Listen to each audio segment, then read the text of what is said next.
Bom dia, meus queridos. Hoje, sexta-feira, estamos começando uma nova série. A série de Mariologia. Vamos falar sobre os dogmas marianos. Não se esqueçam de ir no canal do YouTube, Alice Bíscaro, dar o seu like. Vamos aprender um pouquinho mais sobre a história dos dogmas, como foram formados os dogmas ao longo da história da nossa igreja. É com muito prazer que falo da nossa mãezinha. Então, não se esqueçam que também tem a apostila. Essa apostila custa R$25 porque ela tem mais número de página. Então é um pouco mais extensa, mais longa. Espero todos vocês no canal. Espero também que adquira a sua apostila para o maior conhecimento e que você tenha esse material guardado para as suas palestras, para as reuniões e para o seu próprio conhecimento sobre a fé, né? Vamos falar primeiro um pouquinho sobre o termo do dogma. Então agora nós vamos fazer uma introdução sobre o tema. Dogma provém da língua grega, é um termo grego que significa decisão, opinião, decisão. No Novo Testamento, ele vai ser empregado no sentido de decisão comum sobre uma questão. Então, uma questão que tem que ser decidida e tem uma decisão comum, tomada pelos apóstolos. A gente vê lá isso em Atos 15 e 28, né? Que vai ser o concílio de Jerusalém. Então, é uma decisão. Os padres da igreja, antigos escritores eclesiásticos, usavam o dogma para designar o conjunto de ensinamento e das normas de Jesus e também uma decisão da igreja. Paulatinamente, a igreja, com os auxílios dos teólogos e dos padres, dos pensadores cristãos, precisou e esclareceu vários sentidos de vários dogmas ao longo da história da igreja. Na linguagem atual do magistério e da teologia, dogma é uma doutrina na qual a igreja quer fazer um juízo solene mediante o magistério ordinário e universal. Propõe de maneira definitiva. Então, o dogma não pode ser alterado. É definitivo, uma verdade revelada, em uma forma que obriga o povo cristão em sua totalidade. Se você é cristão, então você tem obrigação que nunca poderá ser negado um dogma, porque é uma verdade de fé. Se for contra um dogma, você é cristão, então você é um herético. Você está cometendo uma heresia, anátema. Definido pelo magistério da igreja de maneira clara e definitiva, os dogmas são verdades de fé contida da Bíblia e na tradição. Então, o dogma, ele tem que ter, de forma implícita ou explícita, estar contido tanto no Antigo como no Novo Testamento e também na tradição da igreja para fazer parte do magistério. O magistério da igreja empenha plenamente a autoridade que recebeu de Cristo quando define um dogma, isto é, quando utilizando uma forma que obriga o povo cristão a uma adesão irrevogável de fé. É irrevogável. Propõe verdades contidas na revelação divina ou verdades que com estas têm uma conexão necessária. Aonde está isso? Catecismo da igreja. Se você ler o Catecismo da Igreja, você vai encontrar tudo isso. Número 88, tá? Para a nossa igreja, os dogmas têm profunda importância, porque eles vão ajudar os cristãos a manter uma fé genuína, porque ele te dá o direcionamento da sua fé. Referente, agora chegamos na nossa referentes a Maria, a igreja vai propor 4 dogmas, que vai ser a maternidade divina, a virgindade perpétua, é perpétua, viu? Se é perpétua, é antes, durante e depois. A Imaculada Conceição e a Assunção de Maria. Constituem verdades de fé. Então, se você não acredita na virgindade perpétua de Maria, sinto muito, você não é cristão, você é um herético. Você está contra o dogma da igreja. Então, você pode ser cristão, mas não é católico. Eu estou falando da minha igreja católica, tá certo? Ah, mas professora, mas tem cristão que não acredita. Aí é outro cristão. São os protestantes. Mas o cristão que eu estou falando é o católico. Cristão católico. Romano, da nossa igreja, tá?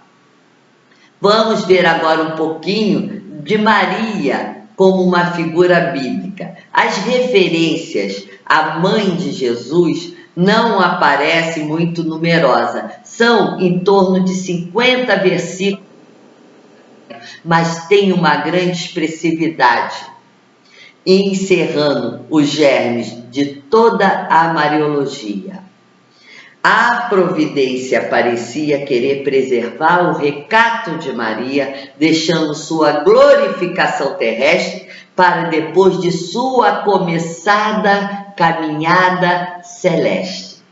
Então, Maria vai ter uma importância maior, não enquanto ela viveu, porque o foco é Jesus, a mensagem é Jesus, mas depois que ela parte para o céu, ela vem cobrir com seu manto toda a humanidade. E aí, por volta do século IV, século V, Maria passa a ter uma importância maravilhosa dentro da história da igreja. O Evangelho de São Marcos reflete esse estágio mais antigo. Jesus é o filho de Maria, Marcos 6. Mas nada se acrescenta sobre a sua grande personalidade. Maria, só se fala isso. Esse texto não pode ser lido isoladamente, pois tem paralelos também com Mateus e com Lucas, evangelhos que vão acentuar o significado da pessoa de Maria. Então começa com o texto de Marcos falando simplesmente que Jesus, ele é filho de Maria. As reminiscências bíblicas que apresentam em São Mateus sobre a forma de profecia agora cumprida, em São Lucas são antes alusões discretamente propostas, que fala de Maria a respeito da sua concepção virginal, da adoração dos magos, da fuga para o Egito, do retorno a Israel, mas nada diz da pessoa da Virgem, envolvendo sua fisionomia em um certo mistério e apenas sugerindo uma associação muito íntima ao menino Jesus. É em São Lucas que Maria mostra a sua face, mostra a sua voz, nos relatos da Anunciação, visitação, Natal, a apresentação do menino ao templo e o seu reencontro após a perda de 3 dias do seu filho amado. São os mistérios gozosos, esses são os mistérios gozosos do Rosário, né? Que nós temos os mistérios gozosos do Rosário, são esses: a Anunciação, visitação, Natal e apresentação, que tanto alimentam a nossa piedade cristã e que vão se fixar nas mais belas obras, tanto da arte como da poesia. A Anunciação de Maria, o texto vai indicar uma aparição do anjo Gabriel que também vai se manifestar lá no profeta Zacarias, noticiando o nascimento de João Batista. A riqueza doutrinal da anunciação é enorme. Estão aí afirmada a plenitude da graça em Maria, sua maternidade virginal, a dignidade de seu filho e mostra a resposta ativa e responsável que ela deu ao convite de Deus. Então, é o sim de Maria que é tão especial na nossa vida. É o nosso sim, é o que Deus espera também de nós. É o nosso sim. É o nosso amém. Maria não era apenas um dos elos pelos quais os filhos de Deus se inserem na família humana. Sua maternidade lhe apresenta uma graça pessoal, como observamos, por mais orientado que seja o Evangelho de São Lucas, para a pessoa de Cristo, sua luz se faz projetar diretamente na maternidade e na personalidade de Maria. Maria é chamada de cheia de graça. Assim vai traduzir a Vulgata. Com razão, o particípio perfeito do verbo do grego kekaritomene, que filologicamente significa posse estável de um dom da graça, abundantemente concebido, trata-se do único caso em toda a Escritura, e os exegetas católicos veem insinuadamente a doutrina de uma santidade que sempre existiu na Mãe de Deus, Maria. O verbo, caritó, significa agraciar copiosamente. O texto de São João, principalmente, agora recentemente foi lido, no dia 12, as bodas de Caná, e da cena do Calvário, que vão estar tanto no capítulo 2 do quarto evangélico e capítulo 19, a cena vai exprimir no fundo uma deferência a Jesus para com a sua mãe e realça o poder da sua intercessão.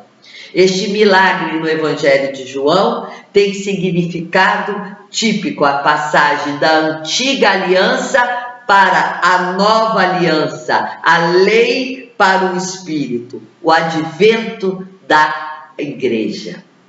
Tudo isso realiza dentro de um simbolismo e de uma ação na qual Maria tivera tudo a ver. Maria estava presente no surgimento da nossa igreja. Fazei tudo o que ele vos disser, disse a mãe.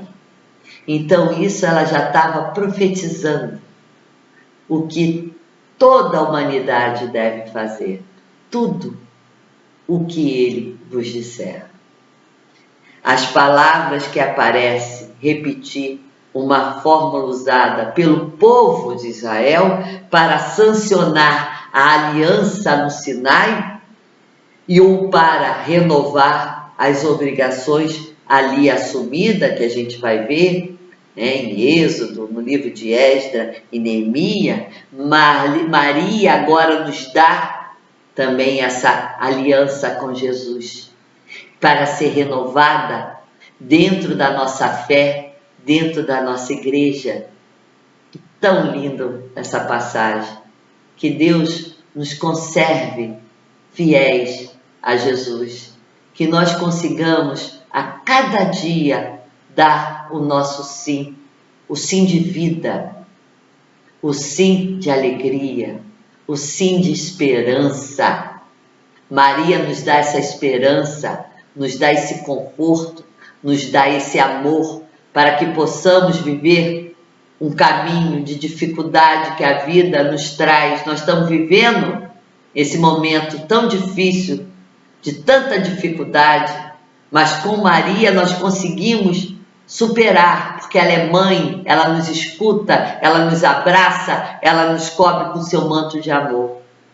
E é esse amor que nós devemos levar adiante na nossa fé e na nossa igreja. A próxima aula vamos falar como é que esses dogmas marianos vão se relacionar entre si. Obrigado a todos vocês, não esqueçam de ir no canal, dar o like, compre a apostila, ajude a professora também comprando a apostila, que tenhamos um lindo final de semana com Maria nos abençoando sempre a nossa vida. Obrigado a todos.